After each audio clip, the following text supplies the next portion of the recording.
You know, I can't help but think Ant-Man is the real underdog of the Marvel Cinematic Universe. I mean, he's no Spider-Man, he's no Iron Man, he's not even a Guardians of the Galaxy or a Thor, he's just Ant-Man. Everybody just kind of laughs at how seemingly lame his superpowers are, and they really underestimate his capacity for greatness.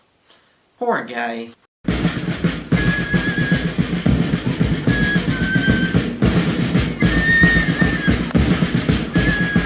Hi, I'm Danny Quinn, and welcome to another episode of First Impressions.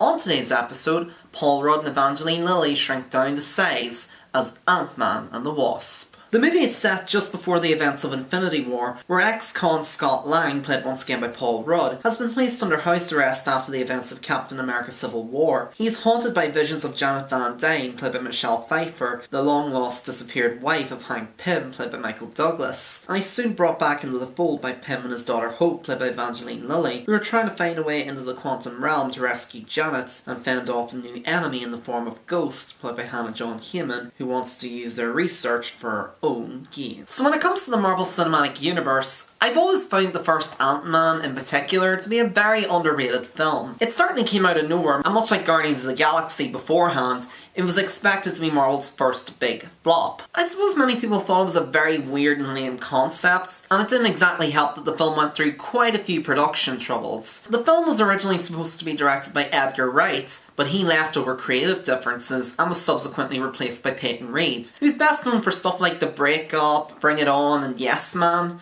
So I could kind of understand if people were a bit nervous about how the film would turn out. And yet, against all the odds, it worked. Really well, in fact. In fact, I'd go as far as to say that the first Ant-Man is probably one of Marvel's hidden gems. It's such a likeable little movie with great performances, especially from the ever-likeable Paul Rudd as Scott Lang, a sharp and witty script with some great humour and gags, stunning visuals, and very creative and inventive action sequences. And while Peyton Reed isn't exactly Edgar Wright when it comes to directing, he still manages to hold the film together very well, despite being pretty much a last-minute replacement. So I was naturally looking forward to seeing the sequel, especially since it's following arguably one of Marvel's bleakest movies to date. And I can honestly say that if you were a bit bummed out by Infinity War's ending, then Ant-Man and the Wasp should certainly serve as a good pick-me-up to keep you smiling. Well, at least until Avengers 4 comes out next year. It's very much in the same mold as the first movie. It's still on a fairly minuscule scale. In fact, I'd even go as far as to say it's probably on an even smaller scale than the first movie, and that's not a bad thing by any means. In fact, I honestly quite like how minuscule the Ant-Man movies are when compared to their much bigger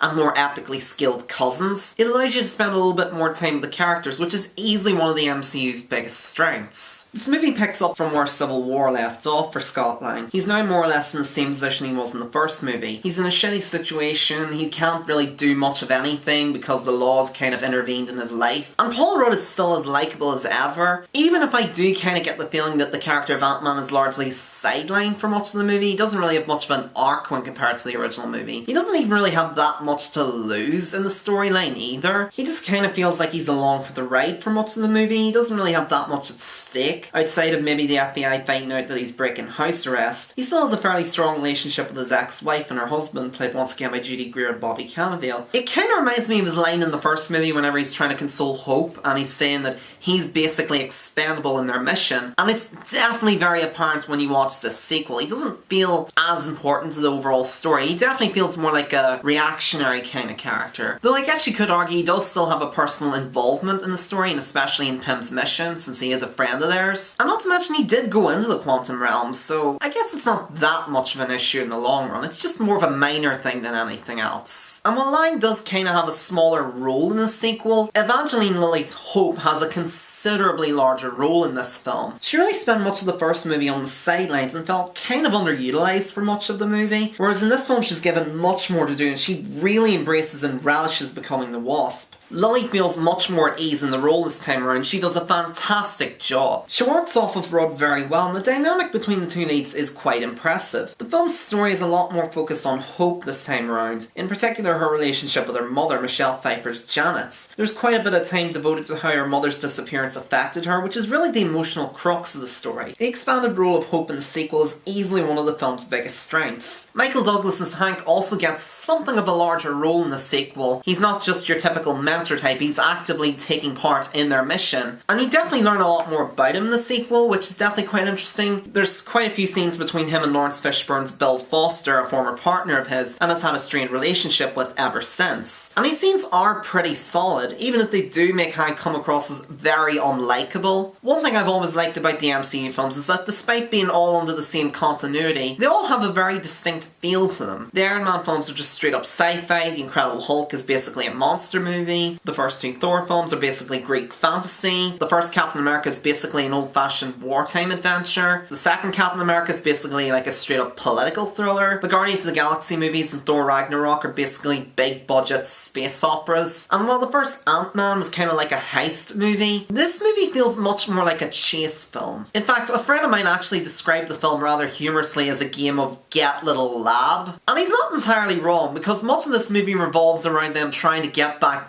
Hank's lab, which has been stolen, and there's all these different parties that want to get their hands on it. On the one hand, you have Walton Goggins as Sonny Burke, who wants to get his hands on the lab purely for profits, and then on the other hand, you have Hannah John Kamen as Ghost, who wants it for her own personal reasons. So these two very contrasting antagonistic characters with very different agendas. And whereas Kamen's Ghost is a pretty solid foe, who does actually have quite a bit of a sympathetic backstory, Goggins just kind of feels largely wasted here. He just comes off as a rather stock Marvel villain, and I honestly kind of thought we'd moved past that, especially with the likes of Thanos and Killmonger. But at the same time, that does kind of set it apart from all the other MCU films. There's not really much of an outright villain here. Yeah, Burke is a smarmy douchebag and he purely just wants the lab for profit, but at the same time he's not that much of a credible threat. He's just kind of a buffoon who's out of his element when trying to deal with Pym and his technology. And Ghost, even at her worst, isn't exactly an outright villain. She's just an opposing force that's trying to get to Janet through different ways. Also, did I mention it's funny? Like, really funny. Like, this might easily be one of the funniest Marvel movies to date, which is really saying something considering the Guardians of the Galaxy movies, the first two Avengers movies, and Thor Ragnarok, and even the two Deadpool movies for that matter. The film's humour is spot on pretty much all throughout the movie. There's some really good visual gags, some really fantastic dialogue, and one particular scene is so funny that it rivals the baby legs sequence in Deadpool 2 in just how hysterically funny it is. It's not perfect though. I do think the film's pacing can get a bit sluggish towards the end. Even at just under 2 hours, I do think the film kind of drags in places, and the film's climax feels a little bit too long-winded, and this movie does feel very slight, which isn't helped by the fact that we've just come off Infinity War. It's very much positioned as sort of like a bit of light relief, and it does feel like that. It does feel very minor when compared to all the other MCU films, even the first Ant-Man. I've said before that it's a very small scale film, and I mean that in a good way and also in kind of a not so good way. There's not really much in the way of stakes. Like my friends said, it is mainly just a game of Get Little Lab. But hey, even if the movie is mostly just a game of Get Little Lab, it's a very fun game and one I'd happily play again if I had the chance. Ant-Man and the Wasp is a very likeable crowd pleaser, and while it might not rank as one of my favourite MCU movies, it is still a very enjoyable film regardless. It's got a great cast, it's got creative action, a good story with great characters, and it's damn funny too. Like its titular characters, it's small, but it does pack a punch. So with that being said, I'm gonna give Ant-Man and the Wasp a light 8 out of 10. I definitely recommend seeing it, even if you weren't fully won over by the first movie. There's still a lot to like here. And if you're an MCU fan, I'd say this movie is definitely a must-see. Dare I say it, I honestly kinda like it more than Infinity War. Yeah, you're goddamn right I said it. Fucking come at me, bro. But seriously though, Ant-Man and the Wasp, have you seen it yet? If so, what did you think of it? Did you like it? Did you not like it? What did you like about it? What did you not like about it? Let me know down in the comments below. Thank you once again for watching, I hope you enjoyed this video. If you did, feel free to leave a like, leave a comment, maybe even subscribe to my channel while you're at it, that would be much appreciated. If you want to follow me on social media or support me on Patreon, links below down in the description. And if there's anything I can do to improve my presentation, do let me know. I'm always happy to hear feedback as long as it's somewhat constructive. And until next time, I'm Danny Quinn, and I hope you have a pleasant evening.